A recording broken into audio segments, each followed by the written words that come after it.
Por que é que os vilões são sempre mais legais que os mocinhos? O que eles têm que faz a gente ficar vidrado na história deles e às vezes até torcer por eles? Tudo isso tem muito a ver com o caráter do personagem, e nesse vídeo a gente vai mostrar pra vocês como faz.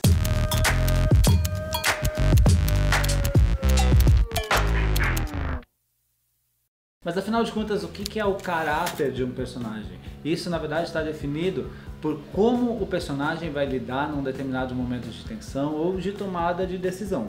E essas características que definem o caráter de um personagem, elas podem ser mostradas de várias formas.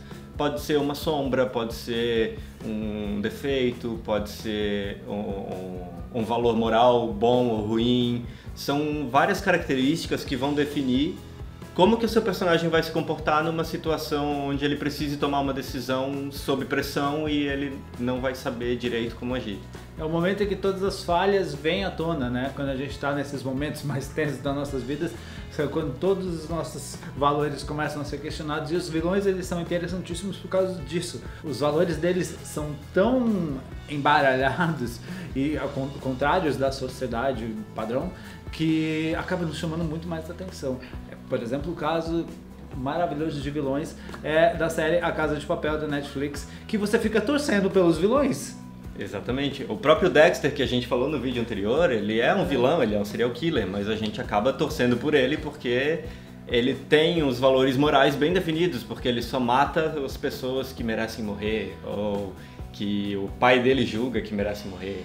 E esses aspectos têm a ver, como a gente falou, a questão de sombras dos personagens. O que seriam essas sombras dos personagens? As sombras são esses aspectos ocultos e perversos e aquela coisa que a gente deseja secretamente quando não tem ninguém em volta, quando ninguém vai saber. E as sombras são aqueles aspectos que a gente trabalha lá atrás na gênese dos personagens, que aparecem bem em pequenas atitudes. E elas estão bastante conectadas também com as válvulas de escape dos personagens. As válvulas de escape são... O nome é bem literal mesmo, são o que o personagem faz quando ele precisa aliviar as tensões, ou quando ele está estressado e quer descarregar as energias. São essas ações que ele usa para poder descarregar. No caso, por exemplo, de 180 graus, a gente tem a personagem da Bruna, que descarregava todas as suas frustrações, etc., em alimentação. No caso, ela tinha um distúrbio alimentar, mas usava isso. O Arthur tinha a questão da bebida. É muito comum que os autores usem as drogas como válvula de escape, e existem diversos exemplos disso no cinema e na TV, como a Annalise Keating no How to Get Away with Murder, o Charlie em Lost. Todos os personagens de Skins.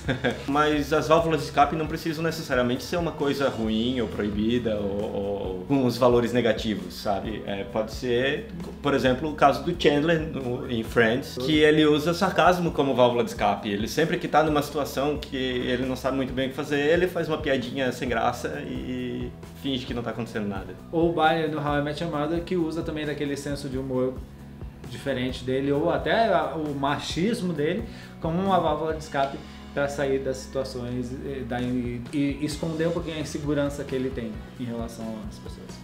A gente falou aqui, citando os exemplos de valores morais, e o que são esses valores morais? Esses valores morais são uma série de características que trabalham oposição, por exemplo, bom, mal, honesto, desonesto, fiel, infiel, engraçado, ranzinza. Sempre duas características, que é uma considerada boa e outra considerada ruim, e essas características trabalham em oposição. Então, geralmente, essas características ajudam a definir o caráter de um personagem. Ele pode ser uma pessoa muito honesta, mas quando ele se vê numa situação, num beco sem saída, numa situação de tensão, ele tomar uma atitude desonesta, causando uma inversão de valores que ele considerava certo e justo. A gente tem um exemplo muito clássico na televisão, que é o próprio Walter White, de Breaking Bad. Ele era um professor ali de química que vivia aquela vida meio pastel, e ele teve que se ver indo contra os seus princípios quando ele descobre um grande câncer. É um momento aí de conflito, de tensão, que faz com que ele inverta seus valores para conseguir ele usar dos conhecimentos dele de química para produzir drogas e assim juntar uma grana para deixar um legado aí para sua família, já que ele está com uma doença terminal. E o mais interessante de perceber é que esses aspectos, esses valores, eles nem sempre estão visíveis num primeiro momento. Ao contrário da caracterização, que a gente já falou no outro vídeo, que é a primeira impressão que você tem do personagem, esses valores são aspectos ocultos que só vão aparecer quando o personagem realmente se deparar com uma situação em que essas sombras, esses valores vão aflorar e vão aparecer na tela.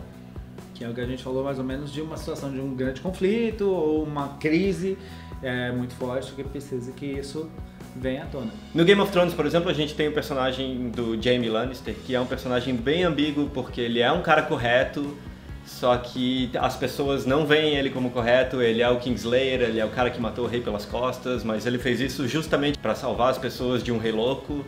E ao mesmo tempo ele é apaixonado pela irmã e ele faria qualquer coisa por ela. E ele chega a fazer coisas bastante más, bastante cruéis com outros personagens por causa da paixão que ele tem pela irmã. E aí é bem aquele esquema que a gente falou sobre o aspecto visual e esse aspecto oculto, né? Tipo, quem vê ele pela primeira vez acha uma coisa, mas você vai descobrir que não é bem assim que a coisa funciona.